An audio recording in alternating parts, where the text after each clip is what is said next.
I'm Clara Foster, 28, a lawyer working in Midtown Manhattan. My family was gathered at a fancy Italian restaurant on the Upper East Side. I sat in silence, every bite of pasta tasteless as it passed through my mouth.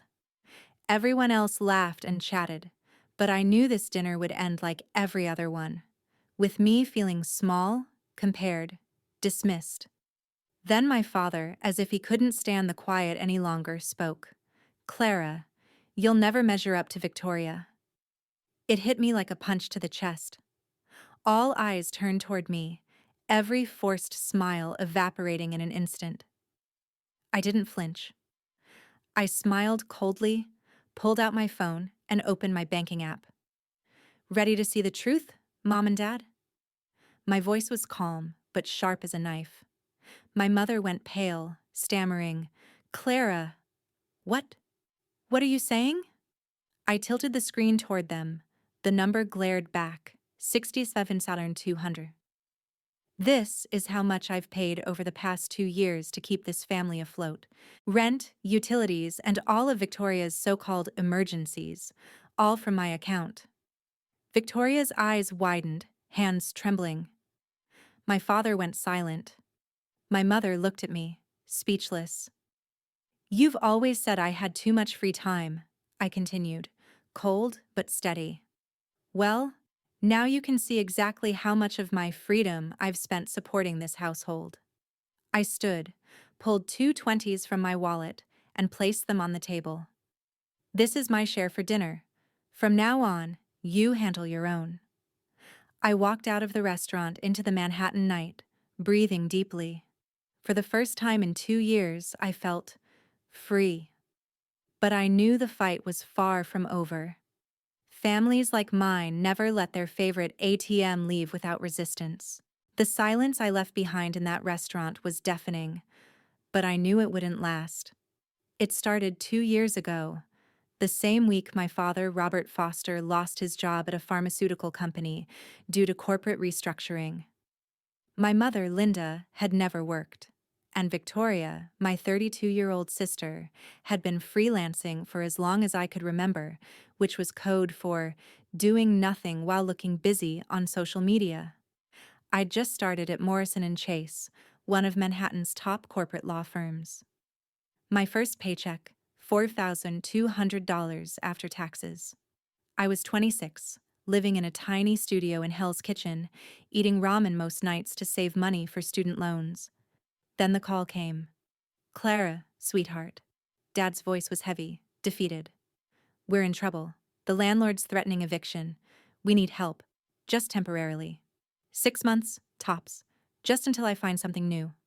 I stared at my bank account. $1,847 in savings. My rent was $1,200. I had $340 in checking after paying bills. But they were my family. So I said yes. 6 months became 12. 12 became 24. I paid $2,800 monthly for their rent in Queens, more than double what I paid for my own place. Then came utilities. Then Victoria's emergencies. A broken laptop, $1,200, urgent dental work, $2,400, car repairs, $950. Every time I hesitated, Mom would sigh. "Family takes care of family, Clara. You're so lucky you don't have children. You can't possibly understand real stress." Dad would add, "Your sister's trying her best. Not everyone can handle the corporate world like you. Some people are more sensitive." And I swallowed it. Every guilt trip, every comparison, every casual insult disguised as concern, until tonight. Because 3 days ago, I discovered something that made my blood run cold. I'd received an email from my landlord in Queens. Urgent. Rent payment overdue. Account, Clara Foster. The $2,800 I'd transferred on May 28th had been reversed. Not by the bank. By someone with access to my linked accounts. Victoria. I'd given her my card information once.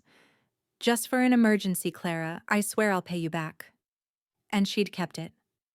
When I called her, she answered breezily, "Oh, that. Yeah, I needed it for something." "For what?"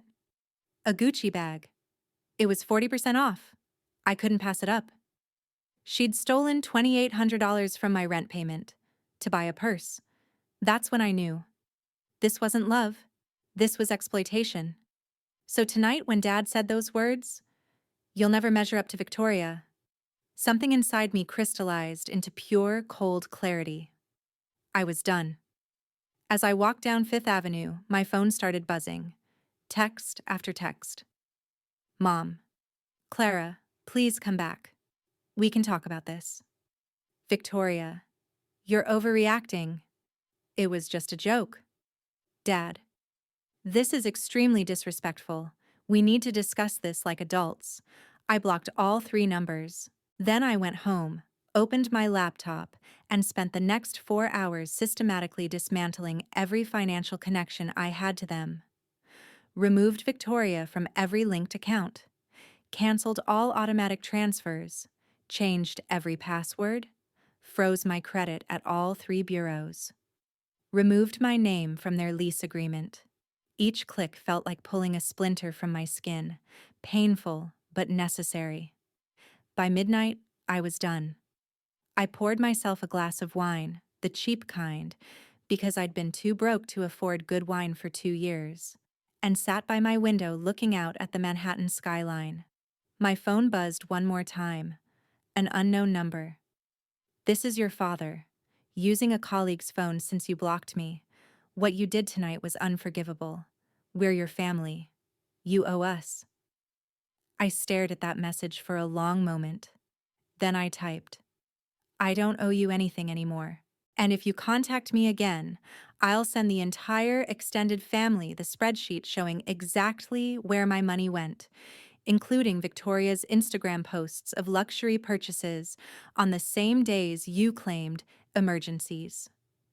I hit send, blocked that number too, and turned off my phone. For the first time in 730 days, I went to bed without checking my bank balance obsessively, without calculating how much I had left after paying everyone else's bills. I slept for 10 hours straight. When I woke up the next morning, the war had officially begun. The first attack came at 2:14 a.m., 3 days after the restaurant incident. My phone, which I'd reluctantly turned back on for work, exploded with a call from Mom. I let it ring. Then came a text. Emergency. Your father is in the hospital. Heart palpitations. Call immediately. My stomach dropped. Despite everything, he was still my father. I called back. Mom answered on the first ring, her voice trembling. Clara, thank God. He's at Mount Sinai. They need $200 for the ER copay, or they won't treat him. Something in her voice felt off, too rehearsed, too calculated. Which Mount Sinai? I asked carefully. There are several. The main one, on Fifth Avenue. Mom, there's no Mount Sinai on Fifth Avenue. The main campus is on Madison. Silence. Mom? Well, maybe I'm confused. I'm very stressed. What room number is he in? They haven't assigned one yet. I hung up and immediately called Mount Sinai's main line. Hi, I'm checking on a patient, Robert Foster. Was he admitted tonight? The operator checked. I'm sorry, we have no patient by that name in our system. My hands started shaking, not from fear but from rage. They were lying. Faking a medical emergency to manipulate me into sending money. I called Mom back. He's not there. Clara, I can explain. Don't. Just don't. I hung up. But the attacks didn't stop. Day 4. Victoria texted from a new number. Clara, I'm so sorry about the bag. I was stupid. But now they're really going to evict us. Can you just help one more time? I promise I'll get a real job. I didn't respond.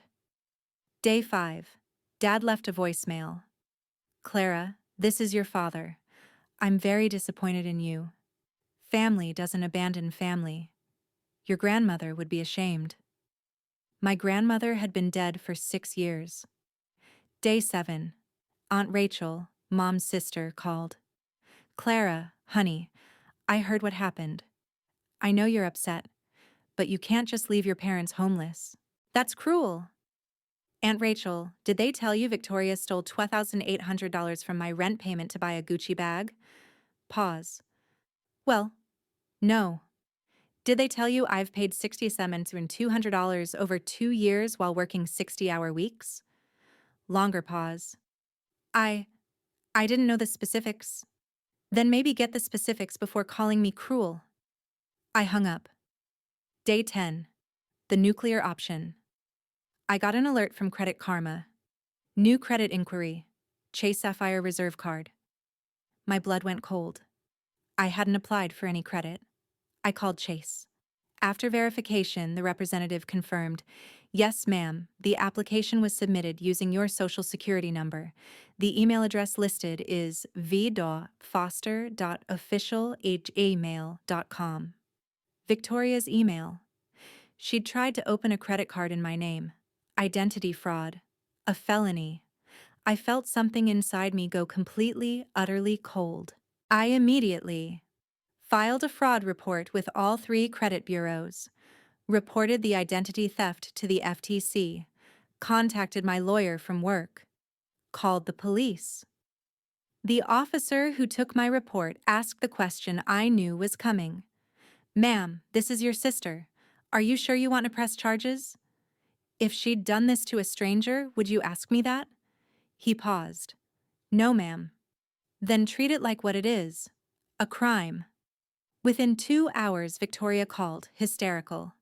"Clara, the police called me. They said I could be arrested. What did you do?" "What did I do?" My voice was ice. "I reported a crime." "What did you do, Victoria?" I was desperate. "You cut us off. So you committed identity fraud?"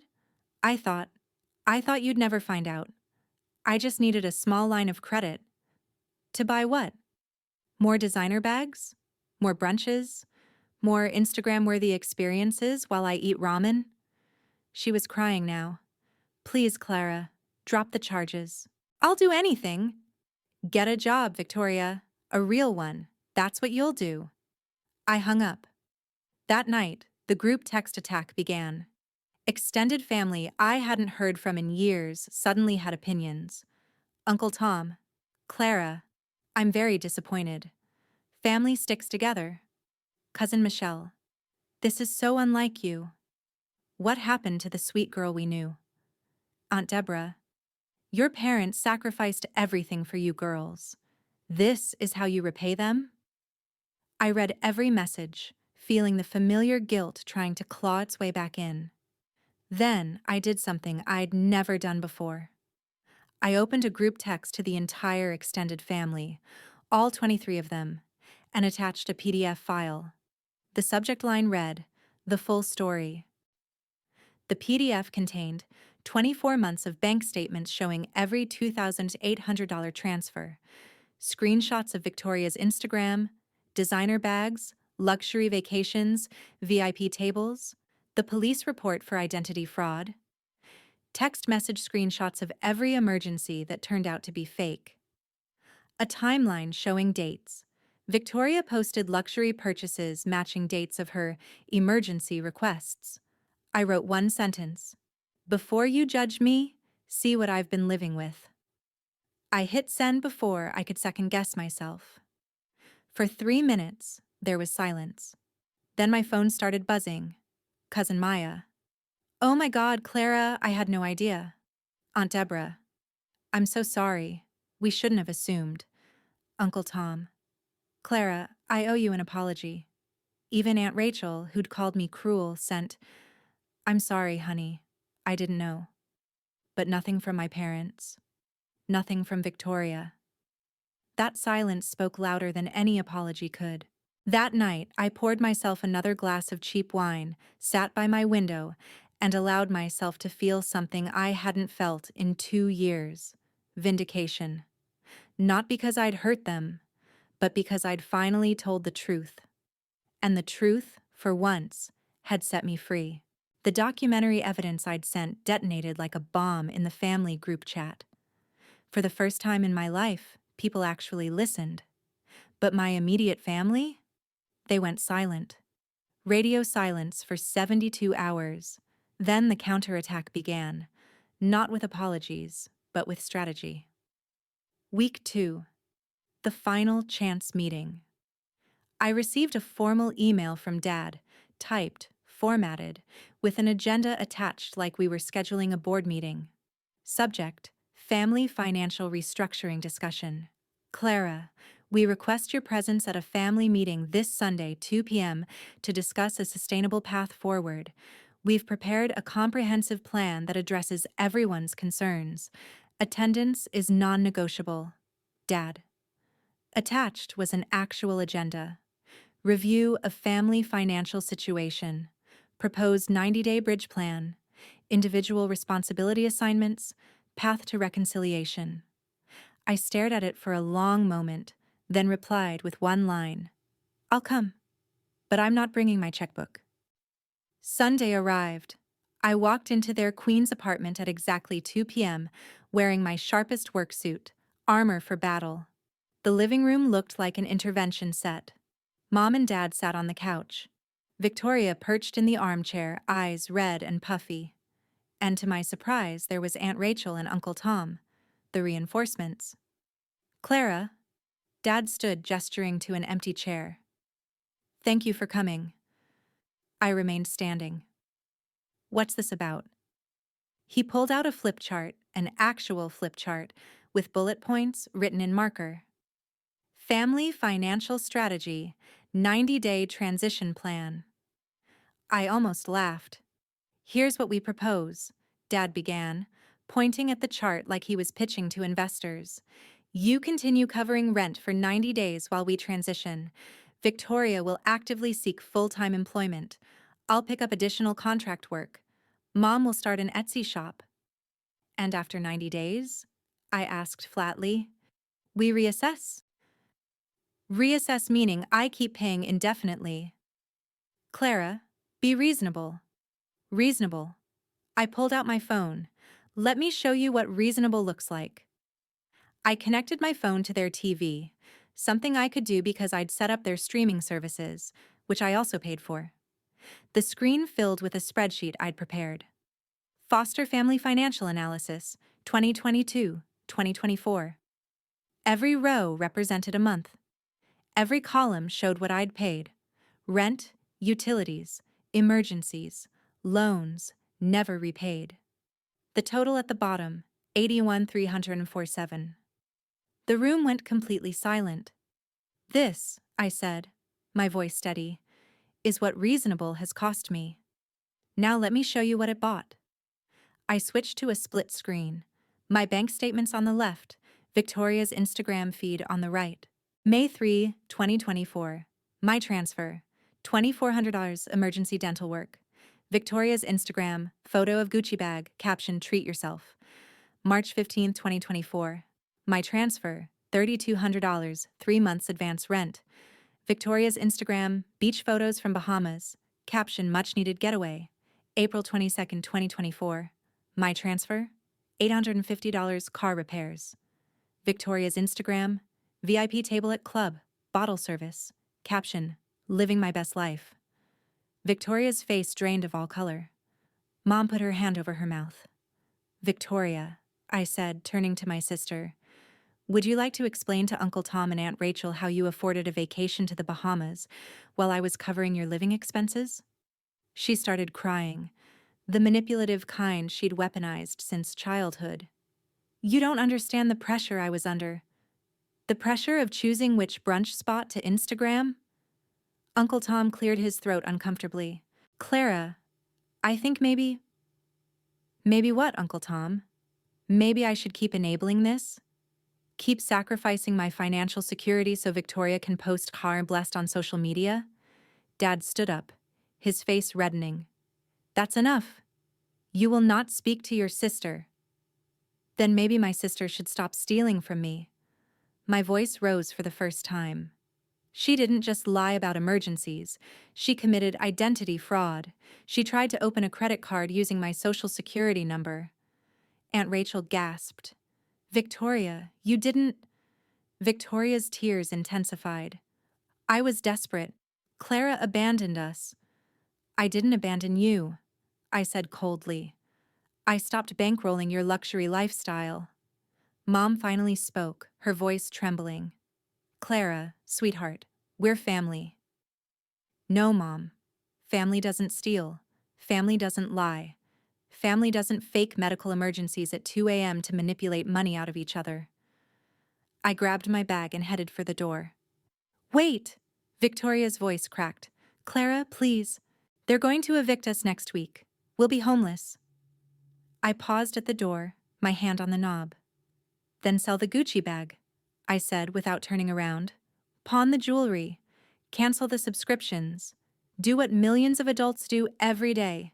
Figure it out. You're really going to let your parents end up on the street? Mom's voice was barely a whisper. I turned back one last time. No, Mom. You're going to let yourselves end up on the street if you don't start taking responsibility. I gave you 2 years and $81,000. What I won't give you is the rest of my life. I walked out, and this time I didn't look back. The fallout was immediate and brutal. Within hours, my phone exploded with messages from people I hadn't heard from in years, extended family members who suddenly had very strong opinions about my heartlessness. But something had shifted. Some people were on my side now. Cousin Maya. Clara, I'm so sorry I didn't see this earlier. What they did is unforgivable. Aunt Deborah, I told your mother years ago she was spoiling Victoria. I'm proud of you for standing up. Uncle Tom, for what it's worth, you did the right thing. Tough love is still love. But my parents? Still silent. Victoria, however, wouldn't stop. Week 3. The social media campaign Victoria went public.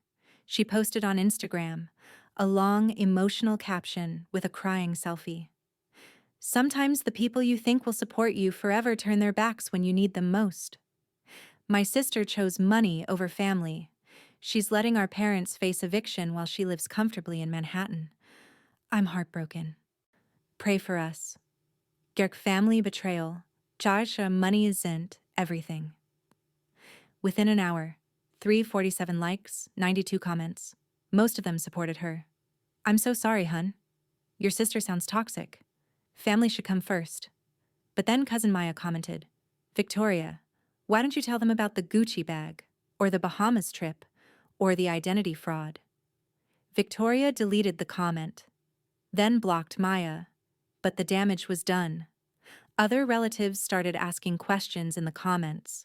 Then Maya did something brilliant. She screenshot Victoria's luxury Instagram posts and created a side-by-side comparison with dates I'd transferred money. She posted it as a response thread. Here's the full context everyone seems to be missing. The narrative shifted. Fast. People started deleting their supportive comments on Victoria's post. Some even commented, Wait, you were posting luxury purchases while your sister paid your rent? Victoria deleted the entire post within 2 hours. Week 4. The legal threat.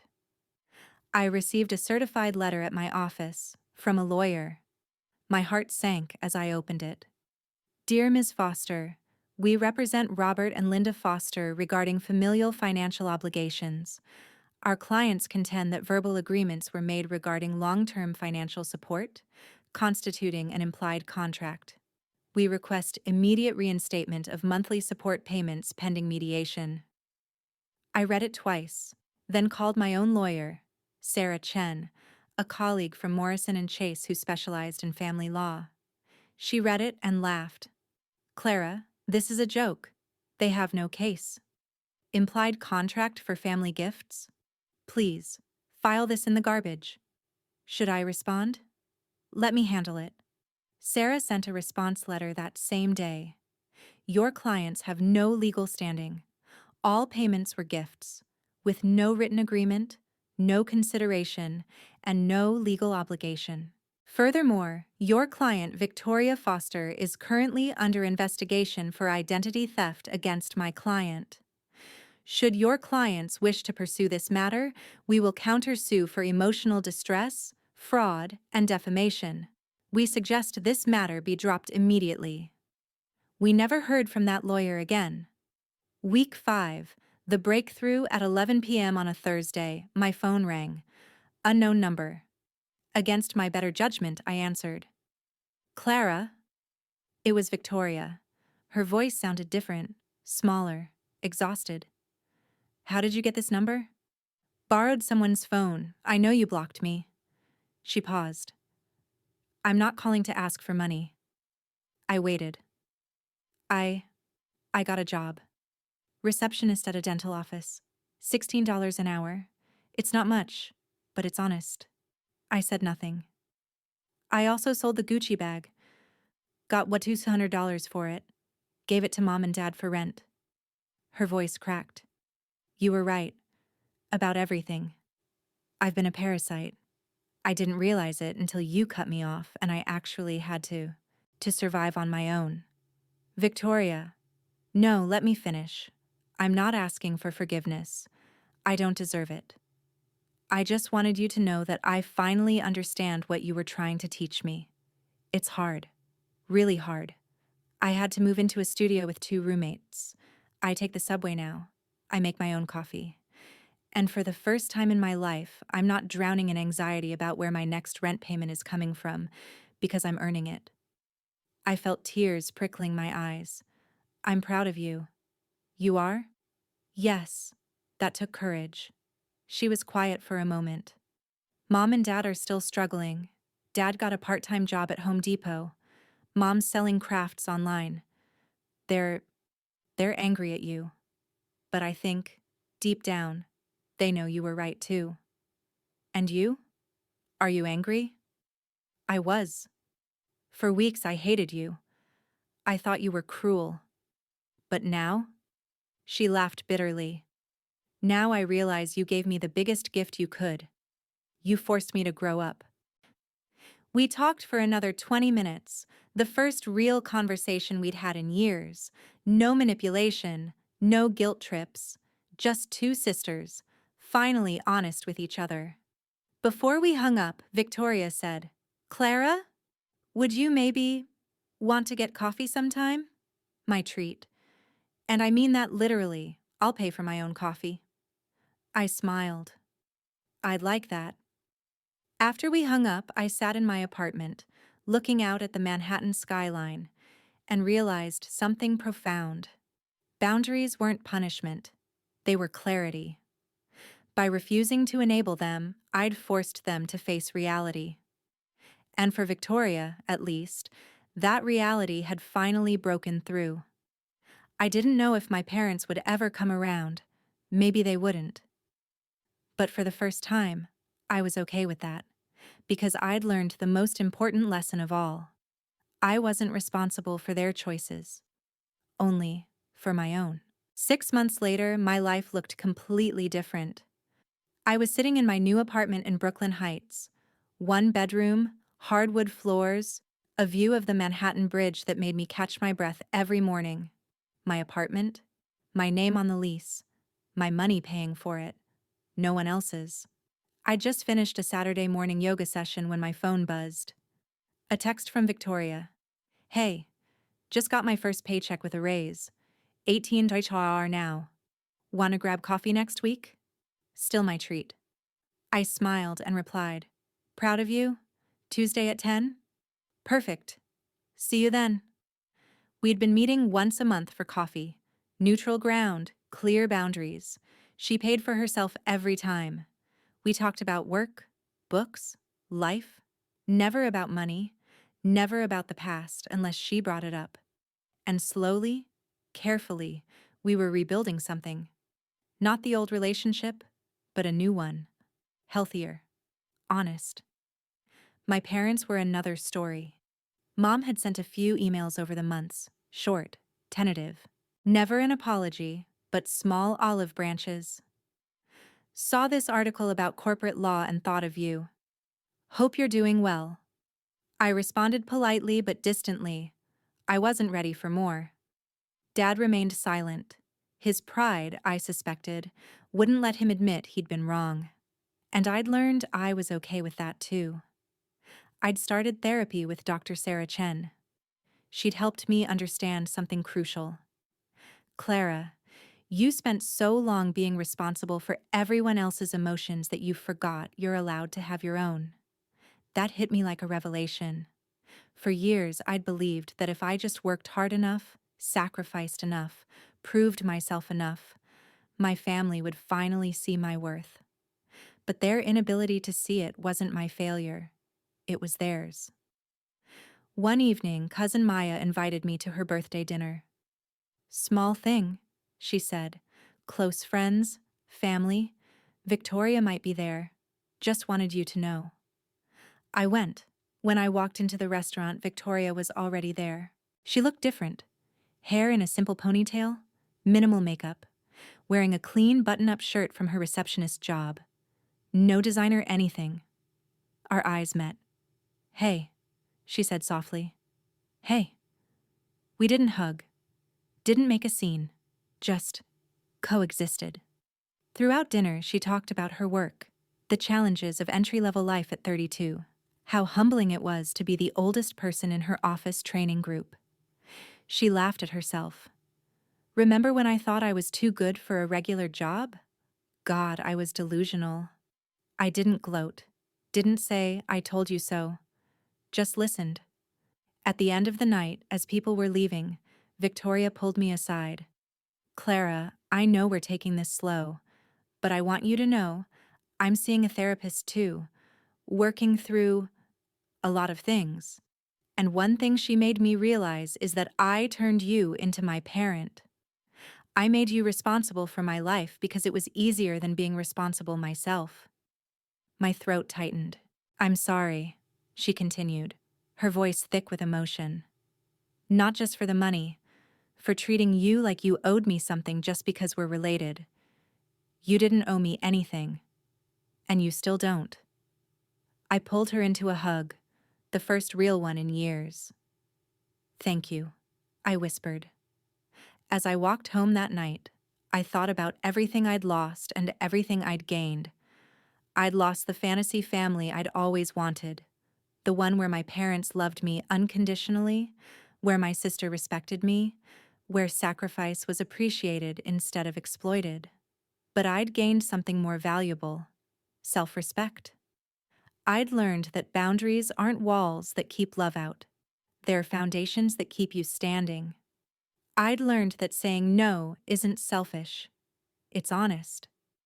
I'd learned that the most loving thing you can do sometimes is refuse to enable someone's dysfunction and let them face the consequences of their choices. Standing at my window that night, looking out at the glittering lights of Manhattan, I felt something I hadn't felt in years. Peace. Not the fragile kind that shatters at the first sign of conflict, the solid kind, built on truth. I opened my journal, something Dr. Chen had encouraged, and wrote, "You're not responsible for other people's bad decisions. You're not cruel for protecting yourself. And sometimes, the most loving thing you can do, for yourself and for them, is to stop saving them and let them learn to save themselves." I closed the journal, turned off the lights, and went to bed. And for the first time in 28 years, I slept deeply, peacefully, without guilt. Because I'd finally learned the hardest lesson of all. You can love your family from a distance, and that distance isn't abandonment, it's survival.